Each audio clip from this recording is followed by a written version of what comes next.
அண்மை செய்தி. சொத்து குவிப்பு வழக்கில் ஜெயலலிதாவிடம் இருந்து பறிமுதல் செய்யப்பட்ட தங்கம், வெள்ளி, வைர நகைகளை ஒப்படைக்க வேண்டும் என உத்தரவு பிறப்பிக்கப்பட்டிருக்கிறது. பிப்ரவரி 14, 15ஆம் தேதி தமிழக லஞ்ச ஒழிப்புத்துறை அதிகாரிகளிடம் ஒப்படைக்க பெங்களூரு சிறப்பு நீதிமன்றம் உத்தரவு பிறப்பித்திருக்கிறது. கூடுதல் விவரங்களை செய்தியாளர் வாசு வழங்க கேட்கலாம். வாசு, வணக்கம். இந்த உத்தரவு குறித்து சொல்லுங்க. வணக்கம்.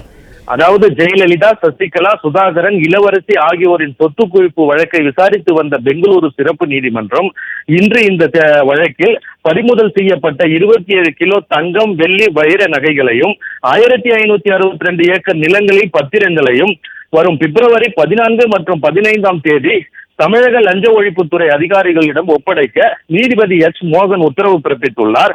வரும் 14 மற்றும் 15ஆம் தேதி தமிழகத்தைச் சேர்ந்த லஞ்ச ஒழிப்பு போலீசாரிடம் பொருட்களை எடுத்துச் செல்வதற்காக 6 பெட்டிகளுடன் வர வேண்டும் என்றும், அதற்கான உரிய வாகன வசதி, பாதுகாப்பு வசதிகளை ஏற்பாடு செய்து நீதிமன்றத்திற்கு வந்து அனைத்து பொருட்களையும் எடுத்துச் செல்ல உத்தரவு பிறப்பிக்கப்பட்டுள்ளது.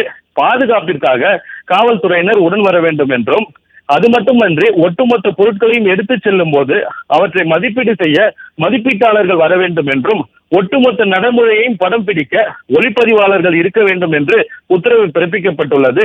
கர்நாடக அரசு உரிய பாதுகாப்புடன் அரசு கருவூலத்தில் உள்ள அனைத்து பொருட்களையும் உரிய பாதுகாப்புடன் 16ஆம் தேதி நீதிமன்றத்திற்கு எடுத்து வர அவர் உத்தரவு பிறப்பித்துள்ளார்.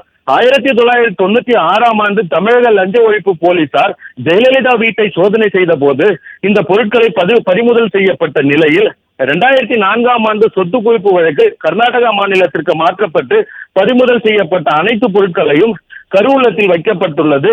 21 ஆண்டுகளுக்கு பிறகு மீண்டும் ஜெயலலிதாவிடம் பறிமுதல் செய்யப்பட்ட அனைத்து பொருட்களும் மீண்டும் தமிழக அரசிடம் ஒப்படைக்கப்பட்டது குறிப்பிடத்தக்கது.